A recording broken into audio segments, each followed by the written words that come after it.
Bienvenue dans l'ascenseur, vous êtes offert par L'Oréal, entreprise engagée pour l'égalité des chances. Leur réussite est remarquable et pourtant on ne parle jamais d'eux.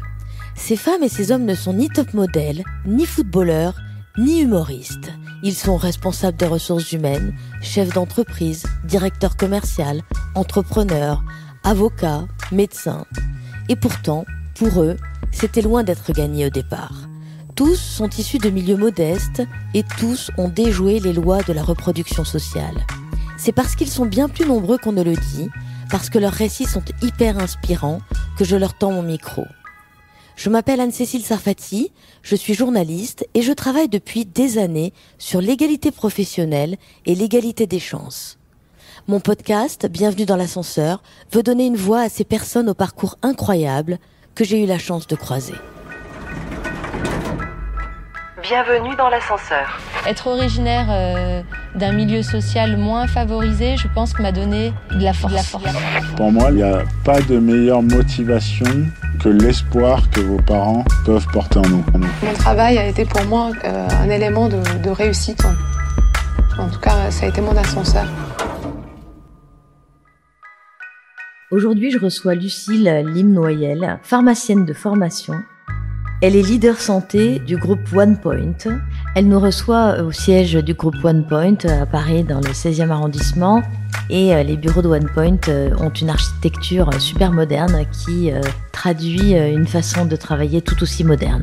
Bonjour Lucille, entrons ensemble dans votre ascenseur social. Quand vous vous regardez dans le miroir, qui voyez-vous aujourd'hui ? Bonjour Anne-Cécile. Aujourd'hui, quand je me regarde dans le miroir, je vois Lucille Lim-Noyel, 36 ans, femme et mère de 2 enfants. Et aujourd'hui, leader santé dans une entreprise qui s'appelle OnePoint, qui est une entreprise française dans le monde du consulting et de la tech. Et donc je fais partie des équipes santé parce que je suis moi-même pharmacienne de formation avec un parcours un peu particulier. Quand vous démarrez dans la vie, Lucille, c'est quoi votre rez-de-chaussée ? Vous partez d'où ? Moi je suis née et j'ai grandi à Belleville, à Paris, dans le 19e arrondissement, dans une famille, alors je suis d'origine chinoise et cambodgienne, et j'ai eu une enfance plutôt heureuse dans ce quartier-là, quartier assez populaire, où j'ai grandi finalement avec 2 parents aimants, mais qui avaient du coup un héritage assez lourd, et une grande sœur qui a 10 ans de plus que moi, qui a aussi beaucoup joué dans mon éducation. Ma famille est d'origine chinoise, comme je le disais, ils ont fui le communisme au niveau de la génération de mes grands-parents, pour ensuite rejoindre le Cambodge, là où mes parents sont nés et se sont rencontrés. Mais ensuite, ils ont fui le Cambodge, en fait, à l'époque, des Khmers rouges, pour rejoindre la France en tant qu'immigrés, comme d'autres ont rejoint le Canada ou l'Australie. Là où ma sœur et moi, nous avons grandi. Cette histoire-là, finalement, même si ma sœur et moi, on ne l'a pas vécue, on l'a forcément beaucoup senti à travers notre enfance. Et ça, je pense, a beaucoup joué, forcément, dans notre manière de voir la vie et notre parcours, ensuite, plus tard, professionnel et personnel. Que faisaient vos parents comme métier ? Assez classiquement dans cette sphère de la population, ma mère était employée dans un traiteur chinois à Paris et mon père est commis de cuisine dans un restaurant asiatique à Belleville, avec des périodes plus ou moins difficiles d'emploi, de chômage, etc. Vous étiez scolarisée où ? Alors, j'étais scolarisée dans les écoles publiques du quartier, de justement la maternelle jusqu'au collège. Et ensuite, il y a eu en effet un pivot de ma scolarité, parce qu'ensuite, j'ai rejoint une école privée catholique. Donc ce sont vos parents qui ont fait ce choix pour vous ? Comment ça s'est fait, ce choix ? J'ai grandi dans une famille où l'éducation était la clé de tout, afin de s'assurer en fait un sentiment de sécurité, de choix dans sa vie future, d'autonomie, d'indépendance financière et sociale. C'est ce qui a apporté, je pense, les 15 premières années de ma vie. C'était le principe directeur. Être toujours une très bonne élève, très intégrée. Quand je rentrais de l'école, j'annonçais mes notes reçues, comme plein d'enfants le font à leurs parents. Et c'est vrai que la première question, c'était ok, tu as eu 16, quelle était la meilleure note ? Et ensuite, si je disais que ce n'était pas moi, la deuxième question était pourquoi n'as-tu pas eu la meilleure note ? C'est vrai que en termes d'éducation, c'est de pousser vers le toujours plus, le toujours mieux. Non pas comme une fin en soi, mais pour s'assurer qu'on ait le meilleur futur possible et inimaginable, pour assurer finalement cette sécurité. Bienvenue dans l'ascenseur. Et votre sœur avait déjà, je pense, peut-être eu la même éducation, comme elle a 10 ans de plus que vous. Est-ce qu'elle vous a un peu inspiré? Qu'est-ce qu'elle faisait, votre sœur? Tout à fait, elle a ouvert la voie. Enfin, elle-même a fait une voie, entre guillemets, assez royale. Et j'ai suivi, d'une certaine manière, au départ, son parcours, puisqu'elle a fait une prépa, ensuite elle a intégré une grande école de commerce, puis une grande entreprise de conseil d'audit. Et à la base, je souhaitais également aller dans le même lycée qu'elle. Et c'est là où il s'est passé quelque chose d'assez particulier, c'est que, à son époque, à elle, les lycées publics étaient un peu moins sectorisés qu'à mon époque. Et donc, elle a pu aller dans un lycée public à Paris assez prestigieux, de par ses notes, Condorcet. Ah qui à l'époque classé au 5e. Dans la logique, j'ai voulu suivre ses pas. Et quand il est venu mon tour, j'ai coché la case hors secteur en mettant Condorcet. Et en fait, je ne l'ai pas eu, malgré une très très bonne moyenne dans mon collège. Et c'est là où il y a eu un déclic. J'ai compris qu'en fait, la méritocratie n'était pas forcément que suffisante aujourd'hui. Qu'il y avait d'autres choses. Oui, d'autres exactement. critères. Il y avait une préparation, en fait, aussi à faire en termes de connaissances, de réseau. En fait, votre sœur y a accédé 10 ans avant. Oui. Parce que les règles n'étaient pas les mêmes, c'est ça? Oui, je pense qu'en 10 ans, les règles sociales dans le monde de l'éducation ont assez évolué. Et finalement, il devenait de plus en plus dur d'accéder ouvertement à ce type d'établissement, voilà, juste sur les notes, sans avoir eu recours à des discussions préalables. Et c'est vrai que je n'en avais pas conscience. Et elle-même n'en avait pas conscience. Quand vous dites des discussions préalables, vous voulez parler de quel type de discussion? Les remarques, en fait, que j'ai eues lorsque j'ai annoncé, en fait, autour de moi que je n'avais pas eu, du coup, ce lycée, c'était, c'est dommage, enfin, on aurait pu te présenter, on aurait dû te présenter des gens qui étaient déjà, qu'on parle de toi déjà à certains professeurs, ou à la direction de l'établissement. Pour vous faire recommander, en fait. Exactement, se faire coopter. Oui, être un peu plus proactif Exactement. Dans la démarche. Exactement. Ok, je comprends. J'imagine quand même que vous aviez des rêves d'avenir à cette époque. Tout à fait. Et que c'est pour ça peut-être que vos parents, qui eux-mêmes avaient sans doute des rêves d'avenir pour vous, vous ont finalement inscrit dans une école privée. C'est ça? Oui, à la base, je me destinais plutôt à faire du journalisme. Et finalement, en fait, j'ai eu l'amour de la science qui est arrivé assez vite. Et je savais que je voulais me développer dans le monde scientifique. Alors du coup, à un moment donné, je me suis dit journaliste scientifique ou ce genre de choses. En tout cas, quoi qu'il arrive, et comme on savait que c'était une possibilité encore de changer d'avis 10 fois à cet âge-là, il était certain que le lycée devait être un lycée qui me permettrait d'avoir le choix, encore une fois, pour intégrer potentiellement une prépa derrière. Ce qui s'est passé, c'est que grâce à ma sœur, en fait, elle a trouvé à la dernière minute plusieurs lycées privés qui acceptaient encore des candidatures. Et c'est avec elle que j'ai fait le tour de plusieurs lycées privés. J'ai passé des entretiens, on a préparé mon CV, ce genre de choses.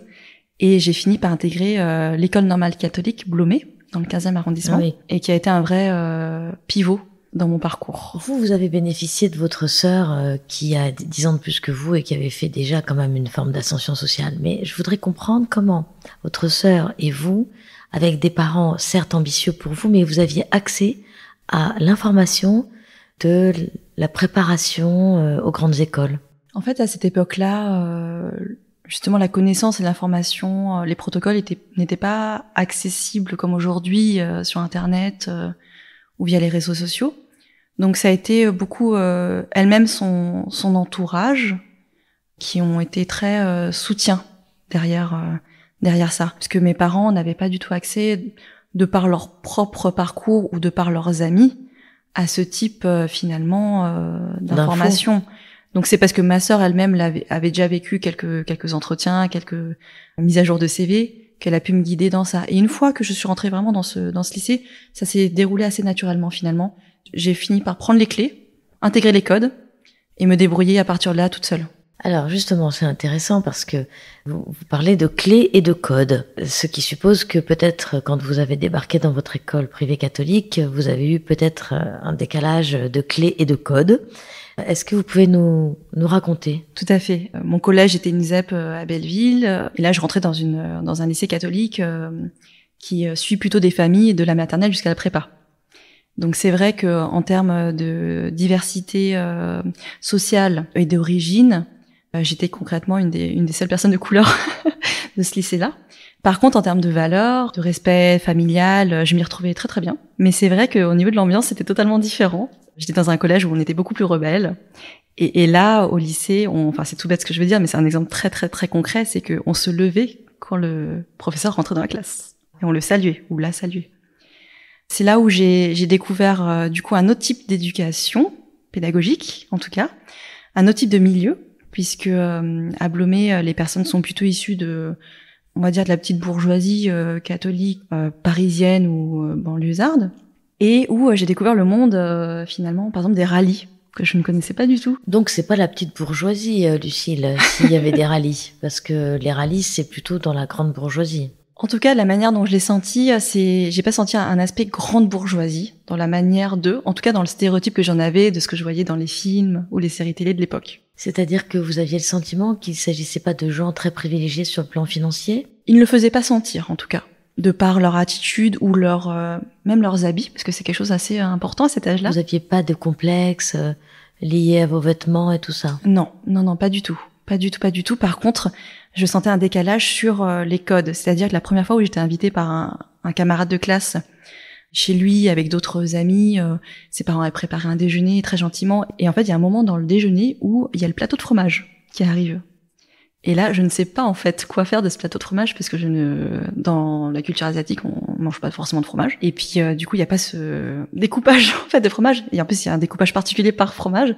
Et je me suis dit ah oui là, je me suis retrouvée un peu démunie. Ah oui. Et même ayant regardé plusieurs fois Pretty Woman pendant mon enfance, ça ne m'a pas suffi à savoir quoi faire de ce plateau de fromage.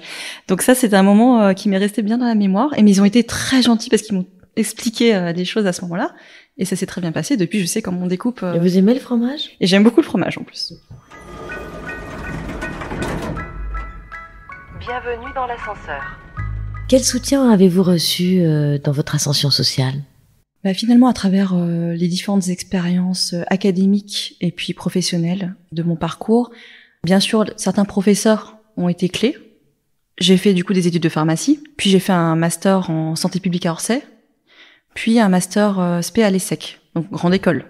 On rejoint cette histoire de grande école. Et lors de ce master spé, j'ai rencontré du coup des gens qui m'ont vraiment soutenu pendant cette année, et puis même encore aujourd'hui dans mon parcours. Et puis, au fil du temps, j'ai rencontré des managers, mais surtout des personnes. Alors, j'ai pas forcément le terme de rôle modèle, parce que j'ai pas une personne que je considère comme le ou la rôle modèle, mais des personnes avec qui j'ai pu échanger et puiser des choses qui, dans leur parcours, dans leur posture, m'ont permis de grandir moi-même. D'acquérir de nouveaux codes? D'acquérir de nouveaux codes, de m'ouvrir aussi leur réseau pour apprendre de moi-même. Pas forcément me dire comment il fallait faire, mais me pousser à expérimenter de nouveaux environnements. Je donne un exemple. Je restais 6 ans dans une boîte qui s'appelle IBM. Et le directeur de la diversité et de l'inclusion d'IBM m'a poussé à candidater à un programme de mentoring qui s'appelle Révélateur, qui est organisé par le Club du 21e siècle. Il m'a envoyé ça à 20h un soir. La deadline pour candidater était à minuit le jour même.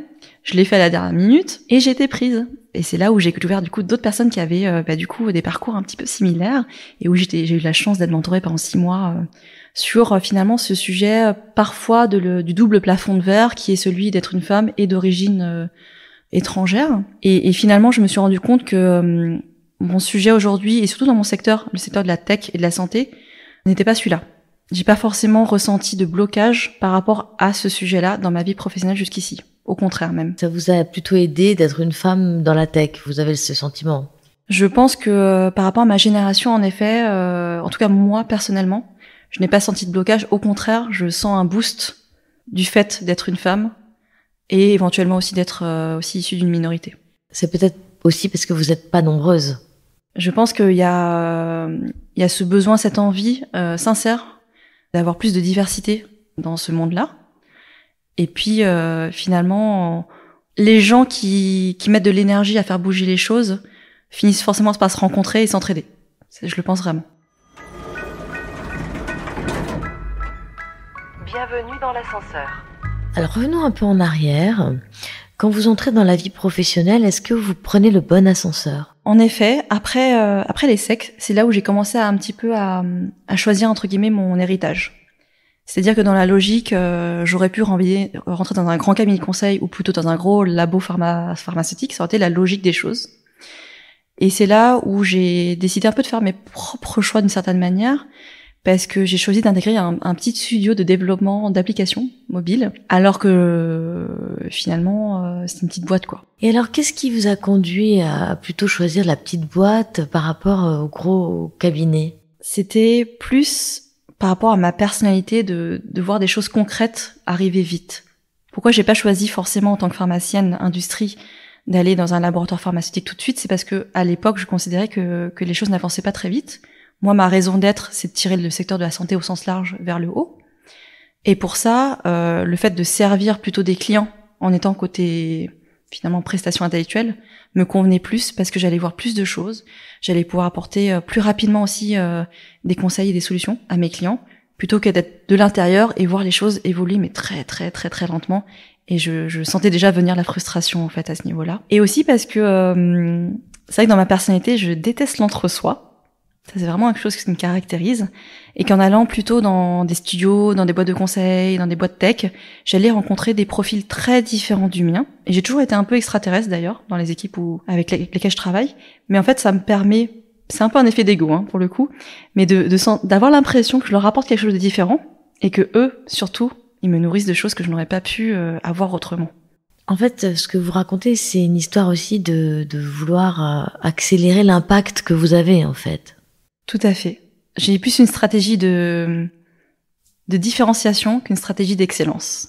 C'est vrai que si j'avais écouté finalement mes parents, j'aurais pris la voie royale en termes académiques, puis la voie d'une grosse corporation. Mais il aurait fallu que je sois excellente, plus qu'excellente en tout cas, pour être à la mesure de la notion de succès qu'on a en tête dans ce type de milieu.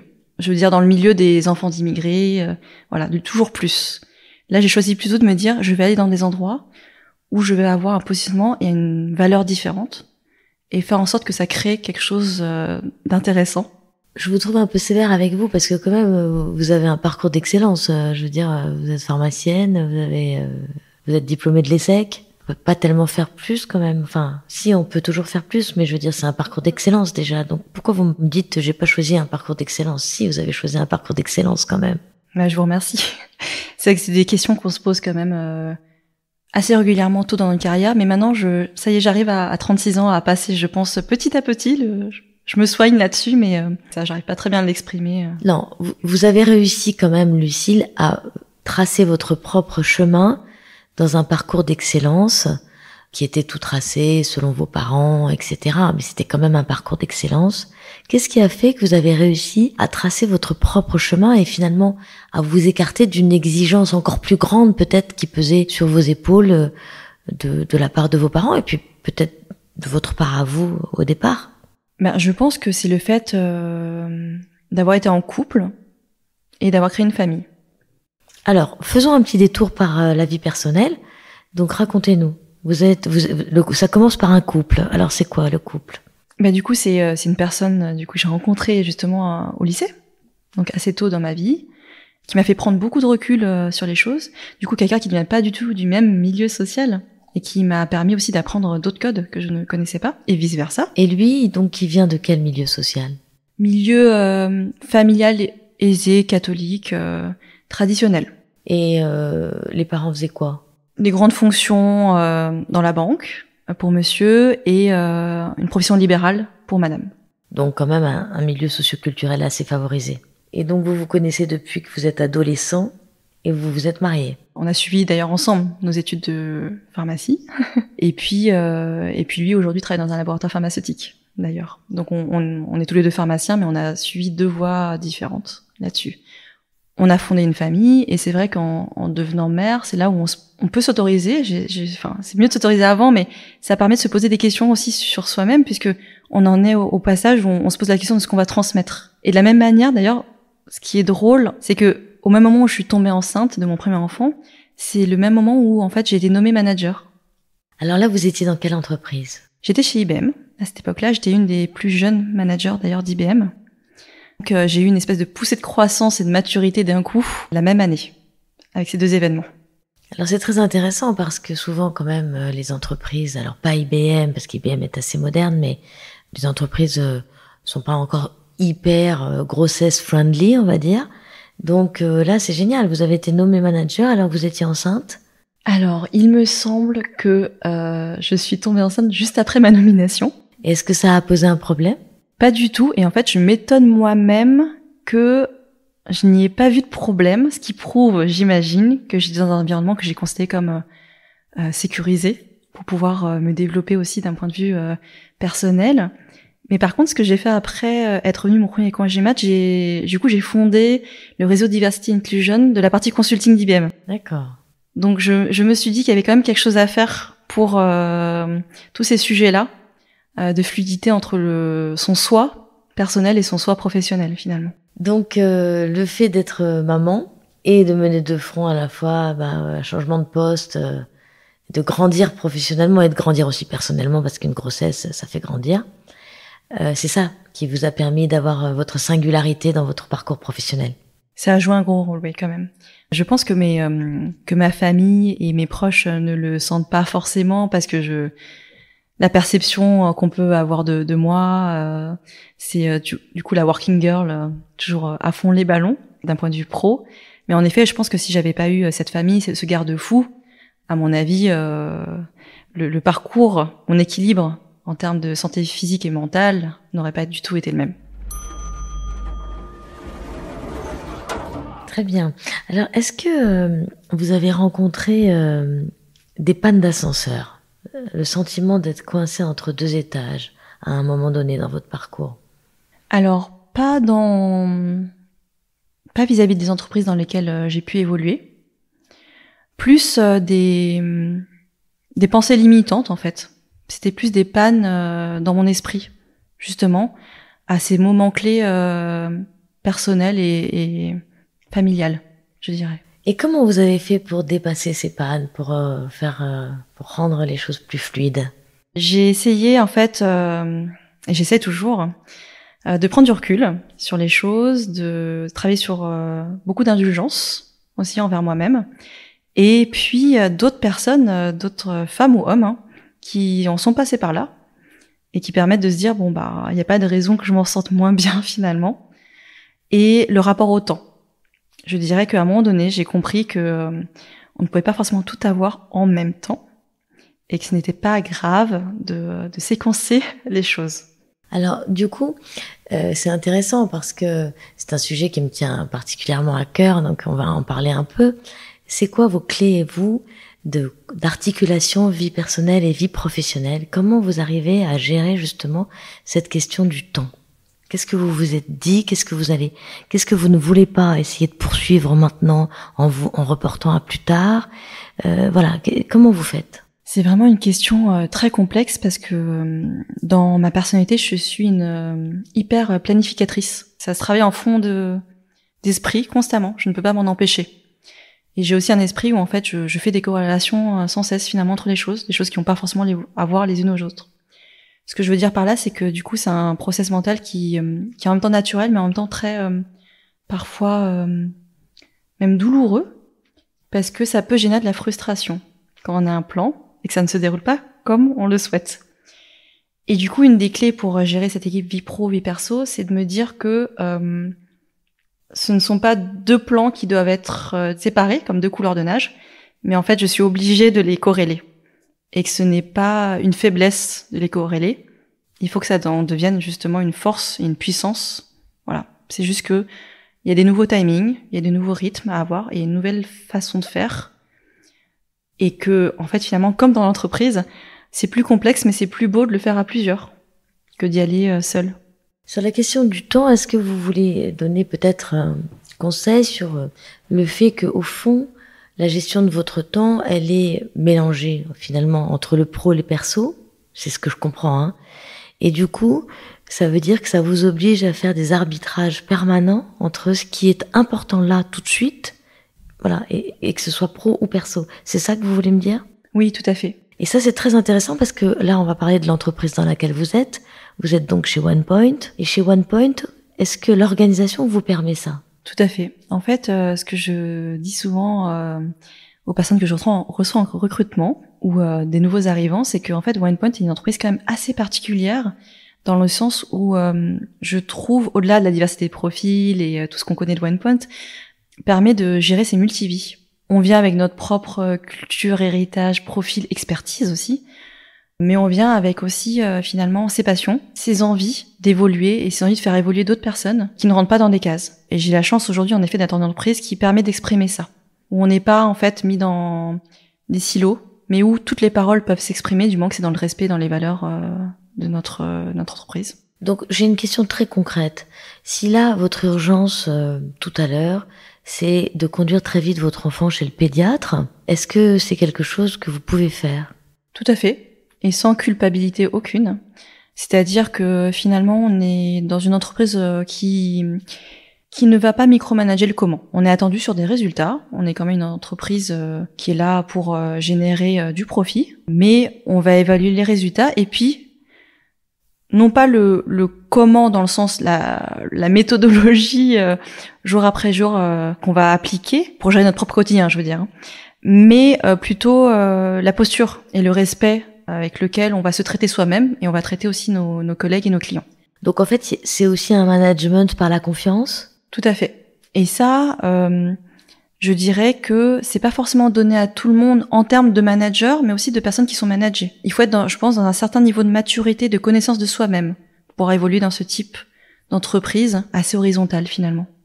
Dans votre articulation vie personnelle et vie professionnelle, vous êtes à l'âge le plus difficile puisque vous avez 35 ans, vous avez des jeunes enfants et vous êtes en pleine accélération de carrière. Comment vous arrivez à gérer justement vos priorités, j'ai envie de dire au jour le jour? Finalement, il faut être assez flexible et je peux être appelée en effet par l'école, tout comme mon mari d'ailleurs. Hein. D'ailleurs, un petit conseil, faites attention à qui vous mettez en premier numéro de téléphone quand vous remplissez les petits papiers là pour les enfants et discutez-en entre vous parce que le premier appelant est forcément plus impacté. Et du coup, par défaut, c'est pas forcément la mère qui devrait être cette première personne. J'ai quand même la chance aujourd'hui d'avoir une autonomie sur mon agenda, d'être une entreprise où je peux gérer ce quotidien et ces changements de planning.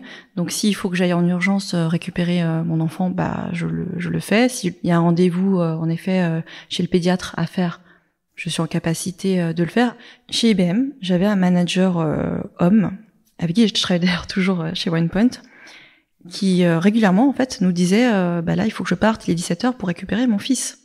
Et ça m'a énormément aidé à me décomplexer là-dessus ou de gérer des urgences type maladie, etc. Être décomplexé là-dessus, ça ne change en rien l'implication, l'engagement et les résultats vis-à-vis des clients que je sers et de mes équipes. Et s'il faut réouvrir l'ordinateur le soir après le coucher, je le fais.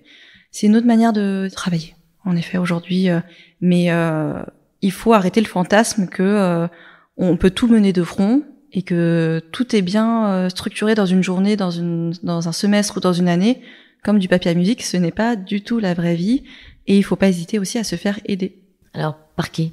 Déjà, avoir une bonne organisation au sein de l'espace familial.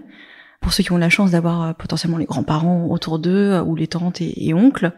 Certains prennent des nounous aussi également, mais aussi s'aider, j'ai envie de dire, psychologiquement aussi par le reste de son entourage professionnel. En fait, moi aujourd'hui, je suis leader. En effet, je suis entre cette tranche d'âge qui tourne autour des 35 ans, mais j'ai plein d'autres leaders, hommes et femmes, qui vivent exactement la même chose que moi. Et du coup, on se rassure, je pense, beaucoup les uns les autres là-dessus, et on va même jusqu'à s'entraider, clairement. Bienvenue dans l'ascenseur. Parmi les obstacles rencontrés dans votre ascension, est-ce que vous avez croisé le racisme? Alors le racisme, je dirais que c'était plutôt lors de mon enfance, dans les environnements scolaires. Alors c'est assez paradoxal parce que justement j'étais dans un quartier à Belleville qui est hyper mix, hyper populaire, mais il y avait quand même en effet du racisme croisé, sans que ça aille jamais, en tout cas pour moi, trop loin là-dessus. Par contre, dans la vie professionnelle, mais parce que j'évolue dans des environnements plutôt tech Et du coup, forcément, avec des profils aussi même à l'international, je n'ai pas senti, en tout cas pour le moment, ce type de sujet arriver. Néanmoins, je suis dans une entreprise de conseil et de tech. Nous servons des clients qui n'ont pas forcément les mêmes cultures, les mêmes organisations que celles dans laquelle je suis aujourd'hui. Chez nos clients, les choses vont plus ou moins rapidement sur ces sujets-là. Donc par contre, j'ai eu des cas où j'ai eu des personnes de mes équipes qui ont été confrontées à ça chez leurs clients. Et du coup, en tant que manager, à avoir à gérer ce type de problématique, en effet. Et alors, quels conseils vous leur donnez ? Déjà, en général, je les félicite d'en parler, parce que je pense que entre les personnes qui sont témoins ou qui subissent ce type de violence, parce que ça reste une forme de violence, il y en a beaucoup qui le taisent et qui n'en parlent même pas à leur manager, en fait, finalement, ou à leurs collègues même. Donc déjà, je les félicite d'en parler. Et puis ensuite, en général, on évoque les circonstances. Et puis on a un protocole, pour le coup, chez OnePoint pour alerter sur ce type de cas. Donc c'est quelque chose qui est très très suivi en termes managérial et RH chez nous. OnePoint est une entreprise qui a été créée et qui est aujourd'hui présidée encore par David Layani, il y a 22 ans, donc c'est une entreprise française. Et en fait, les directeurs généraux adjoints sont Mathieu Fouquet et Bertrand Barret. Mathieu Fouquet, c'est également notre partenaire RH. C'est lui qu'on appelle le gardien du temple. Donc tous ces sujets-là, zéro tolérance. Et on est très très très bien accompagnés là-dessus. Alors, durant votre parcours, est-ce que vous avez connu l'ascenseur émotionnel ?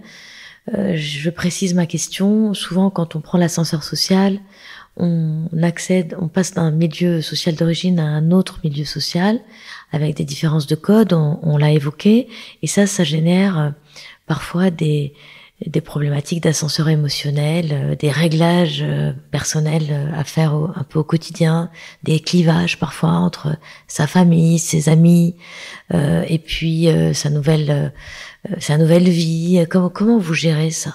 Tout à fait.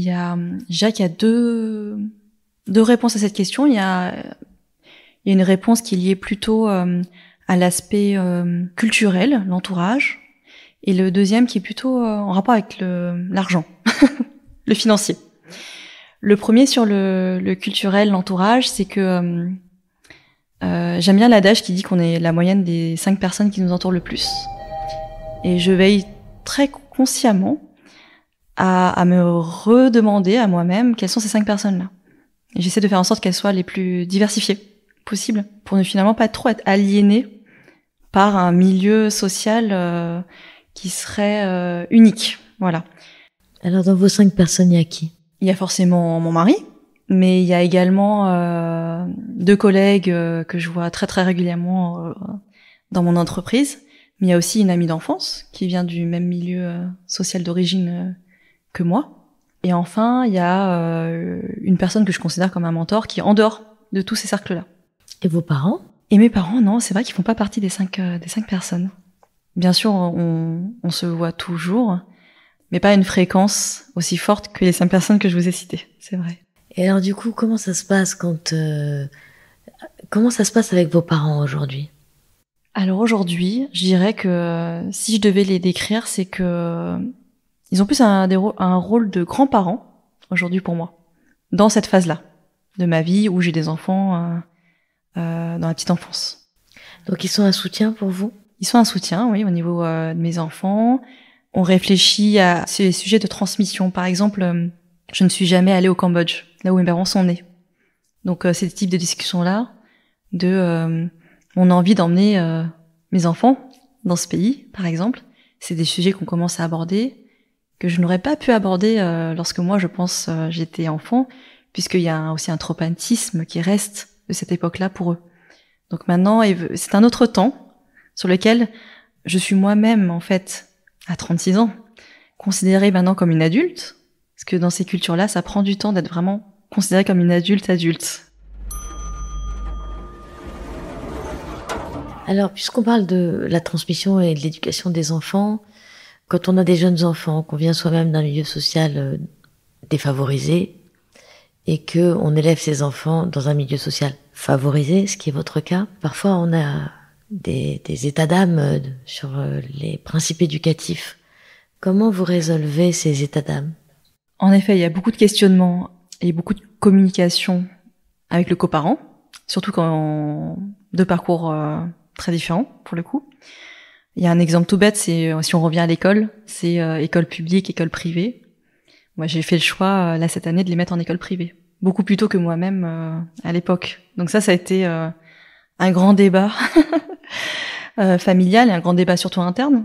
Il y a aussi le... Pourquoi ? Puisque votre mari était dans une école privée aussi. Oui, parce que comme je me suis toujours dit, j'aimerais que mes enfants aient accès au meilleur de tous les mondes finalement. Et je me suis dit de les mettre dans le privé un peu plus tard. Mais là, on a pris la décision assez tôt. Pourquoi pas ? Ça se passe très très bien là sur ces premiers mois. Mais c'est un exemple en effet, de réflexion dans le sens où deux parcours différents, un troisième parcours pour des enfants qui vont être finalement différents aussi. Et est-ce que vous avez pas peur de trop les gâter ? Si, tout à fait. En fait, c'est drôle parce que du coup, je lisais ce livre de Milo Bottella concernant les transfuges de classe. Et à la fin, il évoquait lui-même cette réflexion vis-à-vis de ses propres enfants sur est-ce que ils vont avoir assez la niaque ? Je crois que c'est le terme qu'il utilisait. Et moi-même, tous les jours, je me pose la question.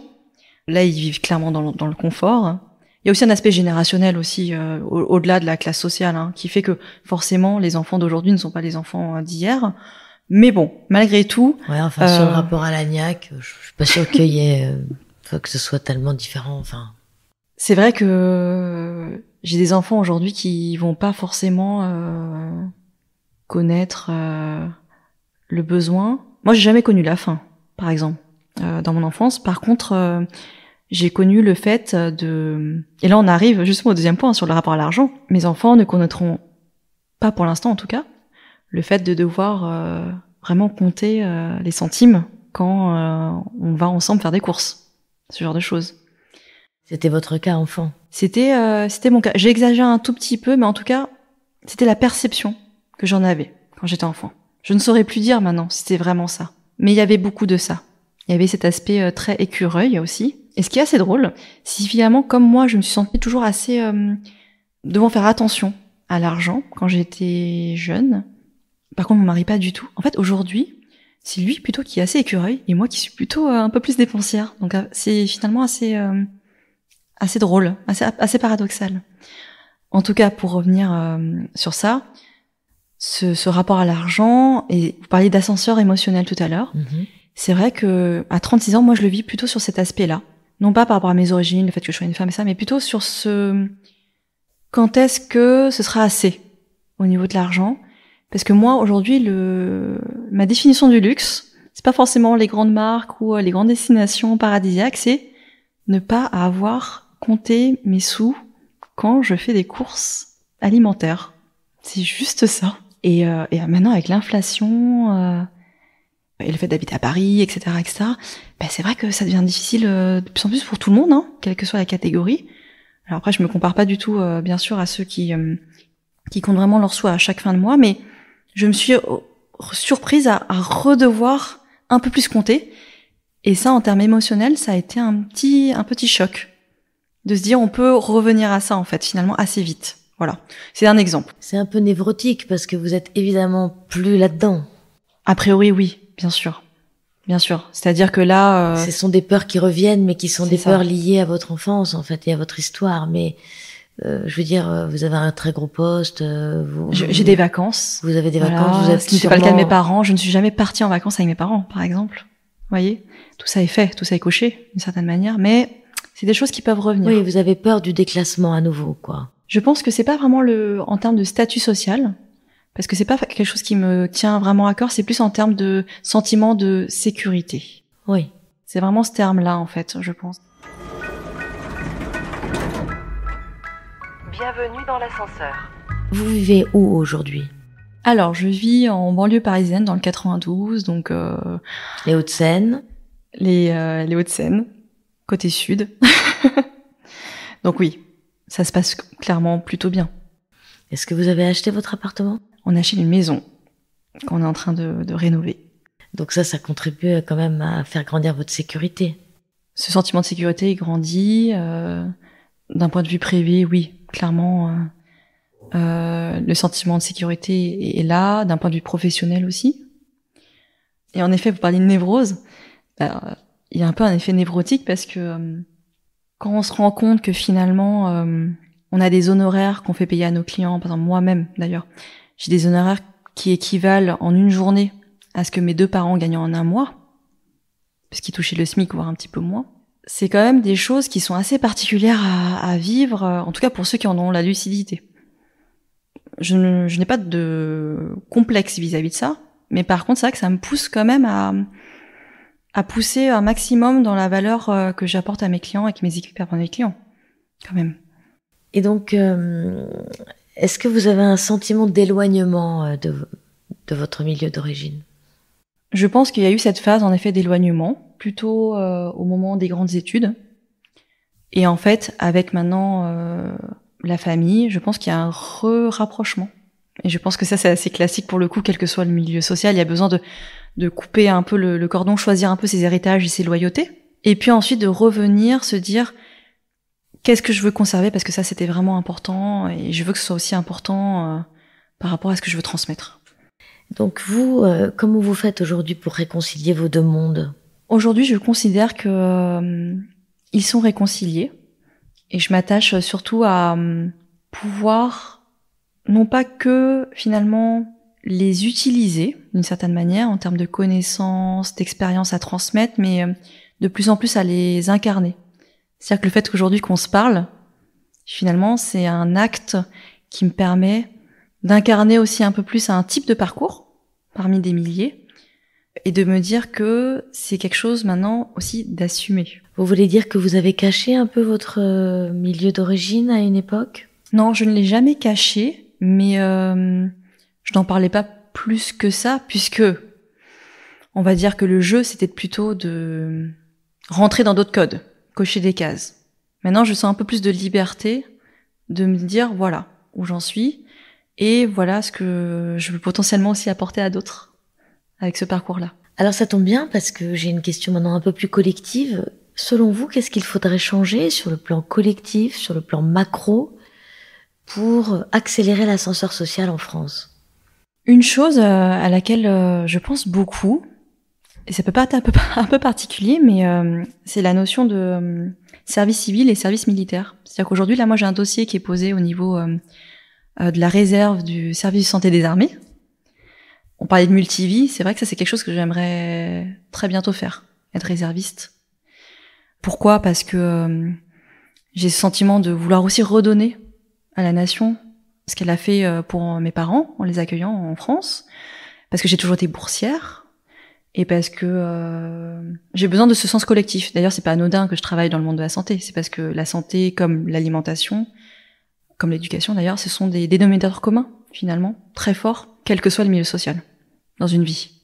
Et donc, je pense qu'en fait, à travers certains services, qu'ils soient civils ou militaires, c'est là où je pense, en tout cas j'espère, c'est peut-être une vision fantasmée, on peut aussi rencontrer des gens qui sont issus de plein de milieux, de plein de cultures et plein de parcours différents, et on peut du coup accéder à finalement tous ces échanges-là de manière décorrélée à des enjeux personnels ou professionnels. Un espèce de tiers-lieu. Donc vous êtes pour le rétablissement du service militaire, par exemple ? Je ne sais pas si je suis vraiment pour le rétablissement obligatoire du service militaire comme on l'entend. J'ai pas encore assez fouillé le sujet. Mais en tout cas, plus de promotion, en tout cas de ce sujet-là, ça c'est sûr. Pour finalement, comme facteur du vivre ensemble. Tout à fait. Et de l'enjeu collectif aussi derrière, surtout. Se réunir vis-à-vis d'une direction commune de temps en temps, quand on est en capacité de le faire, bien sûr, physiquement, mentalement, émotionnellement, en fonction des périodes de sa vie.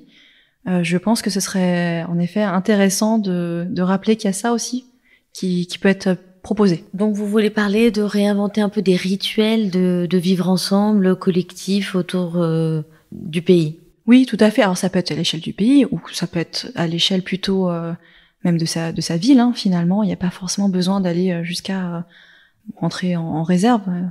Mais il y a de ça, en effet. Quelque chose qui permettrait de sortir d'où on vient, finalement, et se rapprocher des gens qui ont juste l'envie d'apporter la même chose à d'autres. Bienvenue dans l'ascenseur. Demain, vous avez un jeune qui vous demande des conseils pour prendre l'ascenseur social en France. Quels conseils lui donnez-vous? Ça peut être plusieurs conseils.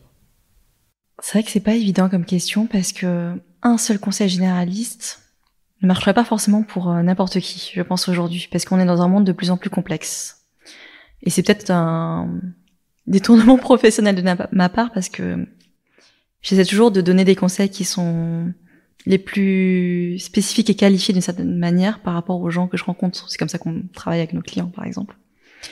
Mais je dirais que, en fait, c'est en expérimentant qu'on apprend et qu'on peut, et j'ai dit dans ce cas-là, beaucoup se rassurer en se rajoutant des formations, des longues études, même du réseau, hein. Mais in fine, rien ne vaut le fait de tester soi-même et de se faire ses propres convictions sur les sujets.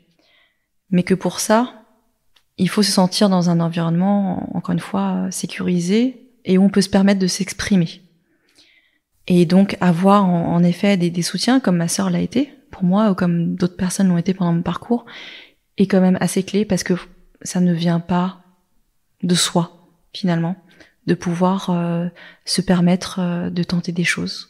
Donc vous voulez dire s'accrocher aux personnes qui peuvent vous aider et voir susciter des bonnes rencontres. Tout à fait. Mais concrètement, pour un jeune qui pourrait nous entendre, voilà, c'est pas si évident que ça. Si on n'a pas une grande sœur comme vous avez eu, et qu'on est un jeune qui est dans un milieu socio-professionnel défavorisé, comment on fait pour s'extraire de ce milieu socio-professionnel compliqué?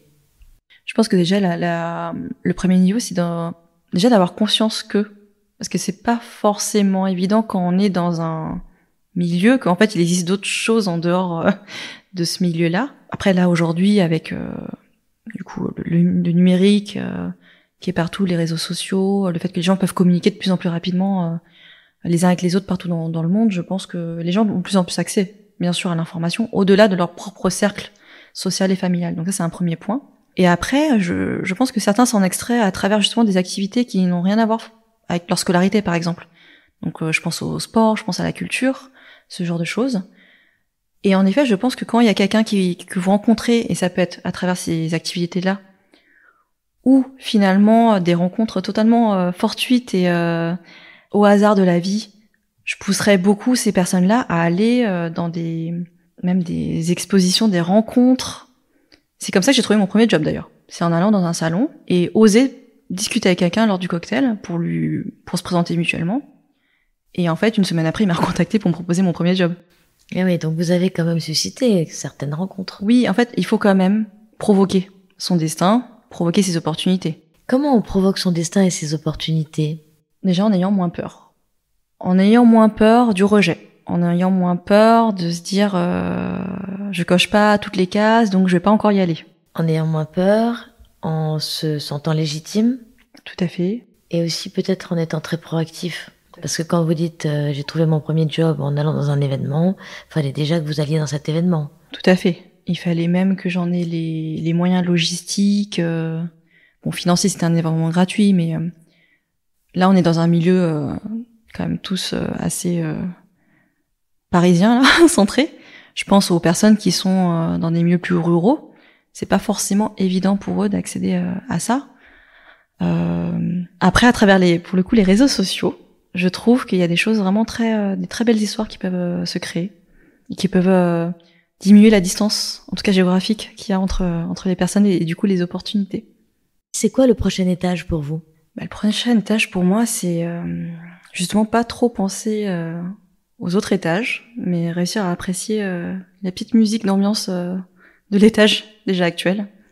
C'est-à-dire être un peu plus dans l'appréciation du parcours et du présent, déjà, ce que je suis en train de vivre. Et aussi, je dirais, plus de congruence et de sérénité dans ce mix entre ma vie professionnelle et ma vie privée. Oui, parce que c'est vrai que vous êtes exactement entre 30 et 40 ans, qui est la période qui est souvent pour les femmes très compliquée en fait, parce qu'on nous attend partout. Donc en fait, merci pour ce dernier conseils et merci pour ce voyage dans votre ascenseur. Merci Anne-Cécile. Si vous aimez ce podcast, abonnez-vous, parlez-en autour de vous, partagez-le sur les réseaux sociaux et laissez un avis, sans oublier de noter 5 étoiles. Bienvenue dans l'ascenseur vous est offert par L'Oréal, entreprise engagée pour l'égalité des chances. Un podcast réalisé par Actuality. Montage et mixage, Romain Majewski. Musique, Kevin O'Leary.